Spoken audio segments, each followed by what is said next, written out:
ఇవన్నిటి కాకుండా మన జీవనశైలి, ఈ సందర్భంగా నేను మీ అందరికీ తెలియజేస్తున్న ఒకటే, మీడియా మాధ్యమంగా కూడా ప్రజల్లోకి వెళ్ళాల్సిన అవసరం ఉంది. మన జీవన శైలి ఆధారంగా, మన ఆహారపు అలవాట్ల కారణంగా మనం అన్ని ఎక్కువగా నాన్ కమ్యూనికబుల్ డిసీజులు, అంటే సంక్రమించని వ్యాధులు డిసీజుల్లోకి వెళ్తున్నాం. మనం ఎన్సిడీస్లో నాన్ కమ్యూనికబుల్ డిసీజెస్ బారిన పడుతున్నాం. దాంట్లో భాగంగానే హైపర్ టెన్షన్, దాంట్లో భాగంగానే డయాబెటీస్, దాంట్లో భాగంగానే అతి ప్రమాదకరమైన మన కుటుంబాన్ని చితికిపోయేలాగా చేసే క్యాన్సర్ మహమ్మారి. నా కుటుంబంలో నేను ఇద్దరిని పోగొట్టుకున్నాను. ఆనాడు నాకు ఆర్థిక స్తోమత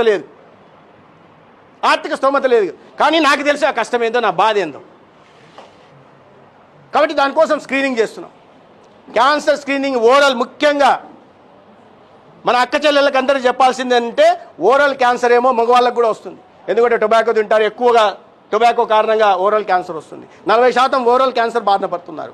ముఖ్యంగా యుక్త వయసులో ఉన్న అమ్మాయిలకి బ్రెస్ట్ క్యాన్సర్ కానీ, సర్వైకల్ క్యాన్సర్ కానీ, 18 సంవత్సరాల వాళ్ళకి బ్రెస్ట్ క్యాన్సర్, 30 సంవత్సరాలు దాటిన ప్రతి మహిళకి సర్వైకల్ క్యాన్సర్ చూడాల్సిన అవసరం ఉంది.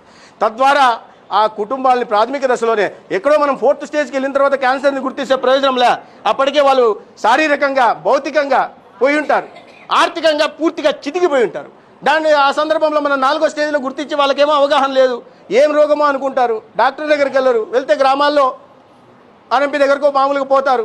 దాని మీద పెద్ద అవగాహన లేకపోవడం వల్ల పెద్ద ఆసుపత్రికి పోతే ఖర్చు అవుతుంది, భారం కదా, ఆ 10 రూపాయలు పిల్లోనికి ఇవ్వచ్చు కదా, లేదా వాడు దీని మీద ఖర్చు పెట్టచ్చు కదా అనే దీంట్లో వాళ్ళ ఆరోగ్యాన్ని నిర్లక్ష్యం చేస్తారు.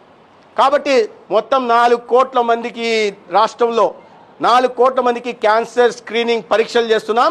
మొత్తం భారతదేశంలోనే 4 కోట్ల మందికి క్యాన్సర్ స్క్రీనింగ్ చేస్తున్న ఏకైక మొదటి రాష్ట్రం ఆంధ్రప్రదేశ్. ఏకైక రాష్ట్రం ఆంధ్రప్రదేశ్.